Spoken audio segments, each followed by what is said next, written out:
Legends! Impact!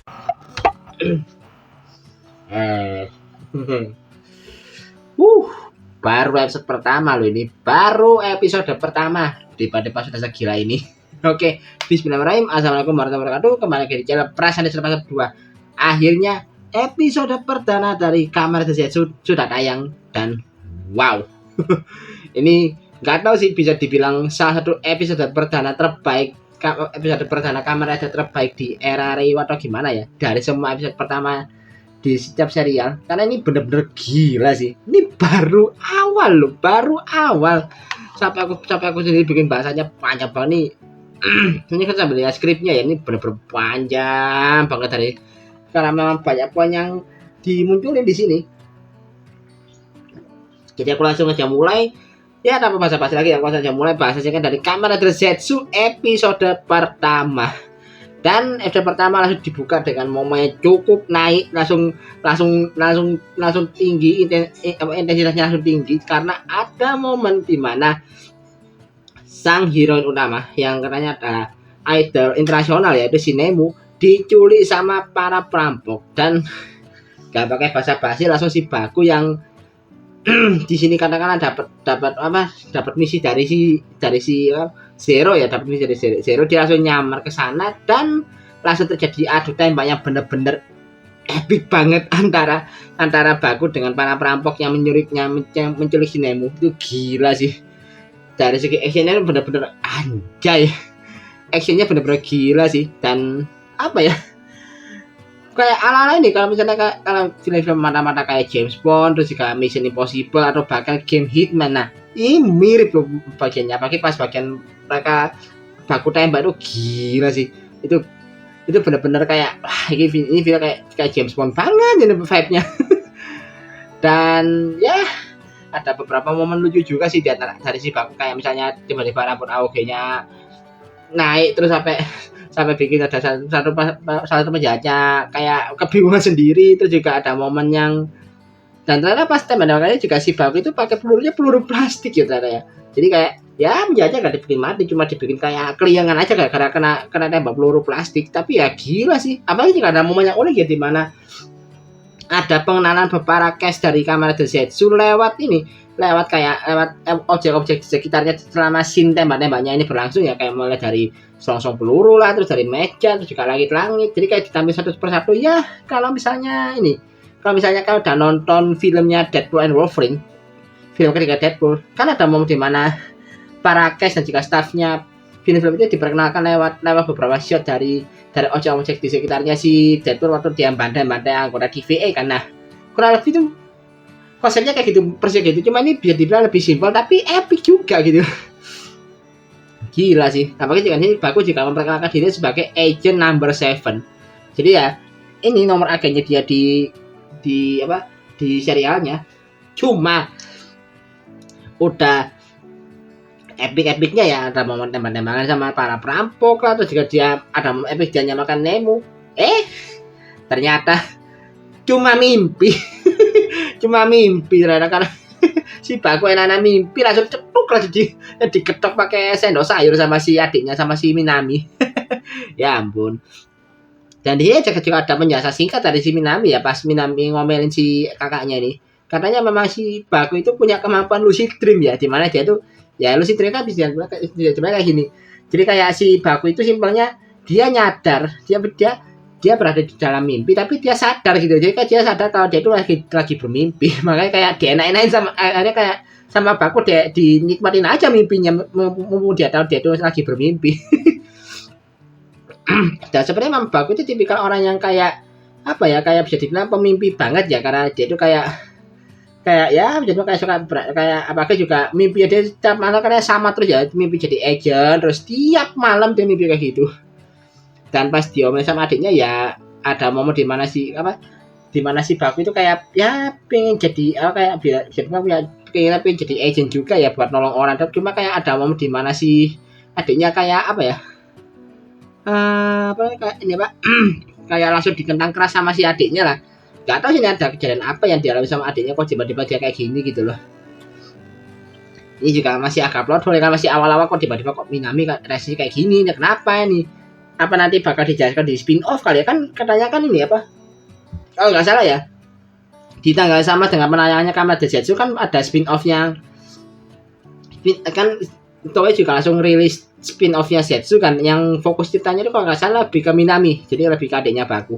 Mungkin di situ sih bakal dijawab kenapa kok sikapnya adiknya jadi kayak gini. Maka juga si Minami bisa dibilang kan tipikal kayak gimana ya, kayak tipikal orang yang realistis tapi juga sekaligus apatis gitu kalau aku lihat pribadi ya.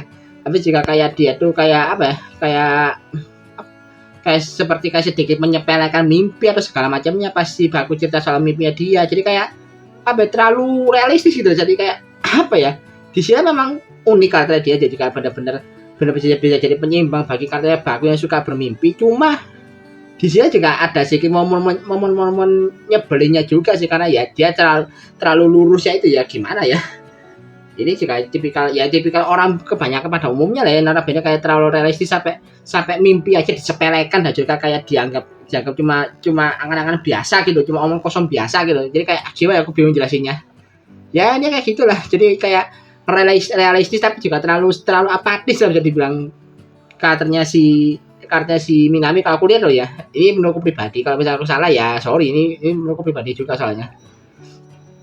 Dan ya udah singkatnya ini kan di sini Baku keluar buat lamar kerja karena kan dia merasa karena kerjanya juga dia kan mikir kalau si Baku itu nggak mau jadi kayak nggak mau bebani adiknya dia terus, makanya dia pergi buat ngelamar kerja ke tempat mana aku lupa. Nah pas si Baku lagi sesi wawancara kerja ya kan, dia sebelumnya kan lagi main sama seorang anak perempuan kan ya lagi nemeni anak perempuan buat main bareng gitu loh. Nah pas dia lihat itu ada momen di mana si anak perempuan ini dibawa sama seorang laki-laki nggak dikenal kan. Nah pas si Baku dari kamar masalahnya itu ada seorang perempuan yang sepertinya itu adalah ibunya si anak perempuan tadi itu nyari isi. Ya ini anaknya kemana, dia sampai panik nyari kok anaknya nggak ada. Nah di sini si Baku langsung kalau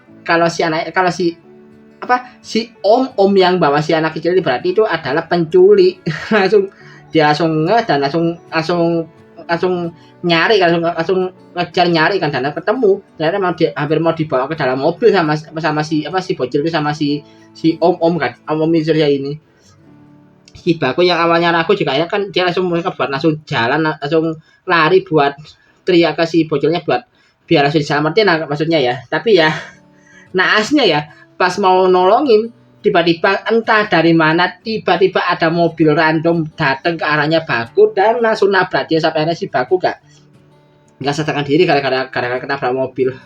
Cuma untungnya si penculiknya ini langsung lihat gara-gara ada momen gara-gara ada keramaian kayak gitu, dia langsung panik dan langsung pergi gitu aja, dan si anaknya selamat, apalagi juga langsung dideketin sama si ibunya kan, jadi ya si anaknya selamat. Cuma itu si Baku langsung gak sadarkan diri gara-gara ketabrak mobil.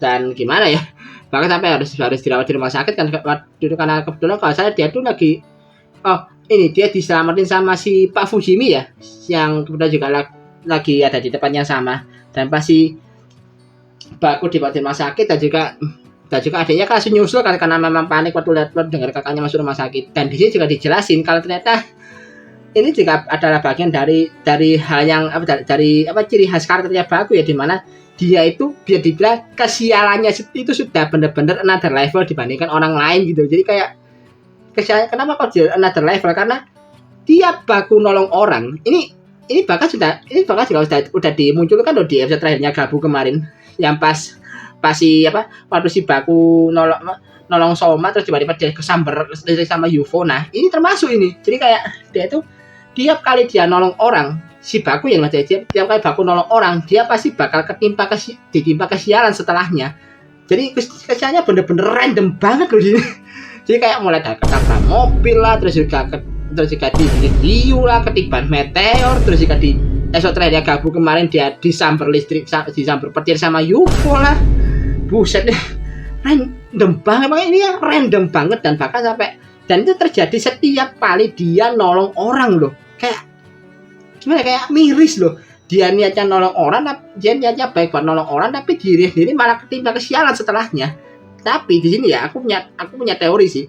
kan sebelum atau tepat si Baku itu lari buat nolong si bocil kan ada apa, jika ada momen di mana si Nox ya apa, ada kata bernama Nox datang terus dia tuh bilang mari wujudkan mimpi buruk itu kan, kayak tapi nggak ada yang tahu kan. Jadi kayak dia tiba-tiba datang terus gak berapa setelah si Nox ngomong gitu si Bako kenapa mobil kan. Nah aku punya pemikiran gini, apa jangan-jangan ya ini cuma pemikiranku aja, atau jangan-jangan rentetan kesialan yang dialami sama si Baku itu adalah ulahnya Nox, mungkin gak sih? Aku mikir gitu loh. Jadi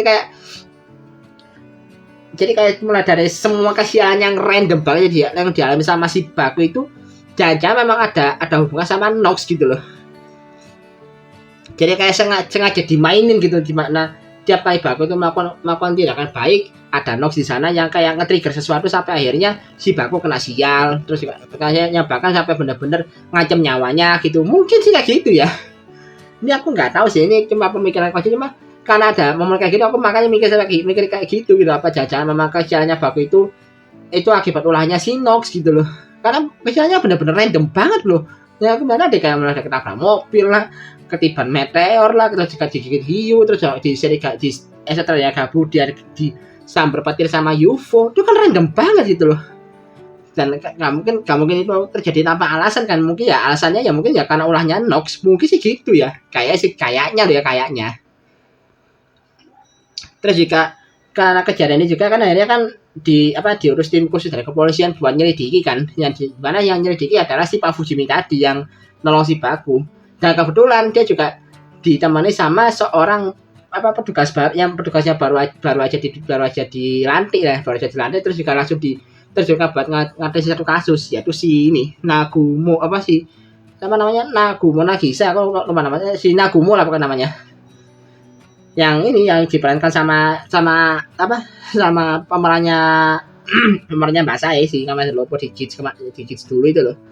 Jadi juga dijelaskan secara singkat lah sama si Pak Fujimi perihal kayak kasus-kasus kejahatan kasus misterius yang belum terpecahkan yang disebut sebagai black case, terus juga sosok makhluk mimpi buruk yang selalu menyertai tiap kali ada black case terjadi, yaitu nightmare. Itu semuanya dijabarkan secara singkat. Jadi kayak tapi singkat mata dan jelas loh. Jadi kayak perihal penjelasannya si Pak Fujimi soal black case sama nightmare, tapi kayak kok Pak Fujimi bisa tahu banget ya soal ini ya, kayak bener-bener dia hafal sampai soal black case dan nightmare, sampai dia bener-bener hafal gitu. Ini apa jangan-jangan memang karena ini kasus dah lama dan juga si Pak Fujimi memang sudah nyelidiki dari lama ya, makanya dia sampai tahu soal ini gitu ya, mungkin loh ya.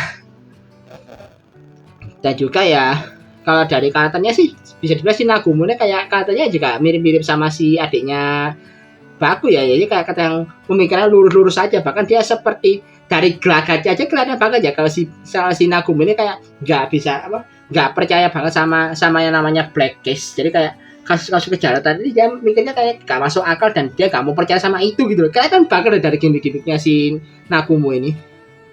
Dan ya udah singkatnya ya, si Baku yang juga lagi kondisi tepar gara-gara habis ketabrak mobil itu kan dia akhirnya istirahat di rumah sakit. Nah pas dia lagi istirahat, tiba-tiba pas dia melek di depannya muncul sosok nightmare, yaitu Gun Nightmare ya, yang langsung nyerang dia dan ya terjadi kejar-kejaran yang cukup intens antara si Baku sama Gun Nightmare, yang bahkan itu bener gila sih pas bagian shotnya pindah-pindah tempat tuh itu gila sih, kayak random banget, mulai dari pindah ke bagian apartemennya Baku, terus pindah ke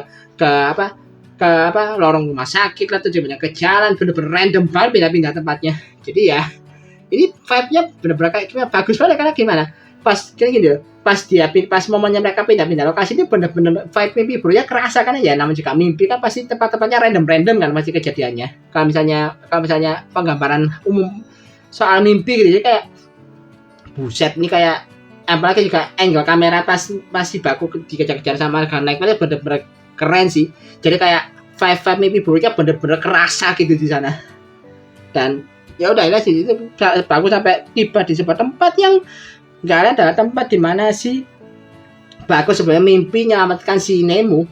Dan di titik itu juga akhirnya si Baku tahu kalau dia tuh sebenarnya lagi mimpi dan dirinya sendiri masih belum bangun. Jadi ya karena si Baku nyadar dia mimpi, dia pede ya kan, karena dia itu daripada outfitnya ganti ke outfit agentnya dia seperti di scene awal episode, karena dia kan udah pede oh ini di mimpiku, jadi aku masih bisa ngadepi lah. Dia udah pede ngadepi si Gun Nightmare, malah kebantai. Apakah juga di sini si Gun Nightmare juga kasih kata-kata intimidasi ya perihal ya semua kayak perihal mimpi buruk, dan juga kayak kenyataan kalau Baku itu cuma pengen lari dari dunia nyata dan pengen menikmati mimpinya dia sendiri. Jadi kayak bener-bener diintimidasi lah ininya sama si Baku sama si Gun Nightmare. Dan pas waktu si Baku akhirnya bisa dibilang ya awalnya kan dia cuma sempet down ya gara-gara kata-kata intimidasinya si Gun Nightmare. Tapi pas dia momen rise up-nya dia ya, tiba-tiba langsung nggak tahu dari mana tiba-tiba muncul sebuah pintu misterius dan ada sebuah tangan cahaya yang narik si Baku buat masuk ke dalam itu. Ya sekilas tuh kayak tangan cewek sih ya kalau lihat. Apa itu jangan tangannya si Nemu kali ya? Nggak tahu juga sih. Jadi ya udah singkatnya itu si Baku terkirim ke sebuah kantor gitu, kayak sebuah kantor yang aneh, yang pas si Baku lihat sekitarnya ada sosok orang yang menyambut si Baku, dan si Baku tuh ngomong kalau dia itu adalah Komandan Zero, alias sosok agent yang selalu ada di mimpi dia dan juga sekaligus karakter fiksi yang dia kagumi. Kan memang si Baku itu kayak benar-benar suka sama hal berbau agen rahasia kan. Nah, dan satu karakter fiksi yang dia favorit adalah si Agent Zero ini. Nah, si Agent Zero ini muncul di depan dia. Cuma ya bagi yang tahu kan Agent Zero itu ada robot humanoid berbentuk sepeda motor kan. Nah, di sini bisa dilihat ya wujud agennya Zero belum dilihat, dan dia cuma wujud orang biasa yang mukanya ditemin gitu loh. Jadi kayak dia tuh kayak apa, dimana di sini ya singkatnya si Zero itu ngasih Zetsu Driver sama Impact Asem ke si Baku ya, dengan ya maksudnya biar si Baku itu bisa punya kekuatan buat lawan balik si Gun Nightmare. Dan udah gak pakai basa-basi sama si Baku langsung diambil, dan dia langsung balik ke tempatnya si Gun Nightmare dan langsung henshin jadi kamar The Zetsu. Jadi ya benar-benar gila sih, memang momennya agak sedikit dipercepat, benar-benar ringkas banget, tapi wow. Itu pas si Zero ngomong pakai bahasa Inggris, anjay, aura wibawanya benar-benar kerasa banget sih. Mungkin karena ini mungkin juga faktor pengisi suaranya juga ngaruh kali. Kayak sih memang soal apa, pengisi suaranya juga ngaruh sih kan. Pengisi suaranya si Baku lagi, pengisi suaranya si Zero itu kalau saya si Jay Kabira kan, yang apa, yang kalau saya itu dia adalah adik saudaranya Joe Kabira yang dulu pernah jadi naratornya Game Winning Eleven. Jadi ya beraksen Inggrisnya bener-bener buset keren loh. Pas si Zero tuh ngomong bahasa Inggris bener-bener anjay, kayak kesan wibawanya bener-bener dapet banget gitu loh. Itu dan epic banget loh. Jadi selama si Agent Zero ini ngomong bahasa Inggris kayak anjay, kayak keren aja dengerinnya gitu. Juga pas momen dimana si Baku itu mau berubah jadi Kamen Zetsu juga udah sih, dimana dia kan sempat ditembak sama si Gun Nightmare kan, tapi pelurunya malah ketangkis sama si beltnya dia kan, dan udah di situ dia berubah jadi Kamen Zetsu. Dan buset itu transisinya bener-bener gila sih. Akhirnya pasti ya setelah gimmick sama si Baku masang captionnya terus diputar, dia kan jalan deketi si Gun Nightmare kan. Nah, itu pas dia jalan tuh bentuknya dia itu masih belum dalam wujud rider ya. Dia wujud Zetsunya itu masih benar-benar kayak wujud bayangan atau asap-asap gitu. Jadi pas ditembakin sama si Gun Nightmare itu tembakannya nggak kena, malah nembus kayak ya nembus karena badannya masih berupa asap-asap gitu. Itu keren sih. Jadi apa kayak asap-asap hitam, terus juga apa proporsi badannya si Kamen Zetsu mulai terbentuk sedikit demi sedikit, bahkan warnanya mulai muncul secara bertahap. Itu gila sih, keren banget loh. Jadi ya udah terjadi pertarungan yang cukup sengit antara si Kamen Zetsu sama Gun Nightmare, dan buset ini dari segi actionnya juga gila sih. Apalagi pas momen dimana si Baku itu kayak narik tanah buat jatuhin si Gun Nightmare, kayak narik karpet gitu, kayak buset. Bener-bener kayak semuanya bener-bener, jadi kayak sini bisa dibilang Kamen Zetsu bener-bener berbalik mendominasi loh. Mungkin karena ya ini, karena si Baku sudah dalam wujud ridernya dia, apalagi jika ini adalah mimpinya dia, jadi ya dia udah benar-benar bisa megang kendali karena ya bahkan sampai si Karena mereka juga sampai berkali-kali dibuat terpojok, sampai ada momen di mana si karena itu mau membelenggu si Baku pakai rantai, tapi malah balik dia malah dia sendiri yang balik ke belenggu, terus dilempar sama si Baku kan sampai nembus tembok gedung lah, terus juga sampai kayak kemana-mana, sampai kayak ke laut lah, juga ke hutan, terus ke gunung berapi. Buset, randomnya bener-bener mimpi randomnya bener-bener kerasa banget, kayak ya itu benar-benar lokasinya benar-benar kerasa kayak ini benar-benar di kayak efek dinamikanya benar-benar kerasa sih. Jadi kayak alih-alih si Nightmare yang si Nightmare yang ngasih mimpi buruk, dia malah yang ngerasain mimpi buruknya, jadi kayak buset dah. Jadi benar-benar si Kamen Densetsu benar-benar dominan di sini dari si Nightmare. Dan ya udah singkatnya akhirnya di sini definisi sama si Kamen Densetsu menggunakan apa namanya finishnya impact vanish ya katanya nama vanish ya nama finishingnya, yang dimana si Baku itu neken 3 kali Zetsu Driver terus muter captionnya, udah dia retracting si Nightmare dan ada efek 777 gitu ya yang langsung berubah kayak langsung berubah jadi huruf Z. Jadi ya mungkin maksudnya kayak efek finishnya dia yang notabene merepresentasikan nomor agennya si Baku, agent number 7 sama Z itu ya Zetsu itu sendiri, cuma Z anjir kayak game aja ya rasanya ini Xenoson Zero. Mirip-mirip aja sih itu, tapi cukup unik sih efek finishingnya. Dan ya udah si Kanekura kalah sedangkan ada Drake, meskipun ya sebenarnya katanya ya itu bukan finishing terkuatnya si bukan gimmick untuk finishing terkuatnya si Zetsu ya, karena katanya sih kalau nggak salah ya, aku lihat dari demonstrasinya itu kalau mau aktivasi finishing terkuatnya katanya si Zetsu Driver-nya harus dipencet 4 kali. Nah, sih kan si Baku cuma neken 3 kali kan. Jadi ini bukan finishing terkuat dia, katanya sih gitu. Katanya loh ya. Jadi ya udah skala dan akhirnya si Nemo berhasil selamat dan si Baku langsung dalam kondisi itu dia senyum aja pas sambil tidur, karena ya dia merasa kayak mimpinya kayak keren, waduh keren banget jadi mimpiku. Mungkin kayak gitu sih kesannya ya. Ya udah dia bangun dan ya udah singkatnya udah aman-aman aja. Dan oh ya aku hampir bilang waktu si Nightmare itu nyerang si Baku itu ternyata juga serangannya si Nightmare itu ngaruh ke dunia nyata ya. Jadi mana si Baku kayak badannya tiba-tiba kakak sendiri, bahkan sampai jantungnya dia sempat berhenti kan gara-gara itu, sampai di titik kritis kan si Baku badannya Baku di dunia nyata. Dan pas si Baku itu masang Zetsu Driver di dadanya dia itu kayak jantungnya kayak sengaja secara kebetulan ya, karena memang udah memang gini, memang maksud konsepnya kayak gitu ya, itu jantungnya dia di dunia dan langsung kepacu lagi pas si Zetsu Driver-nya dipasang ke dadanya Baku. Mungkin kayak semacam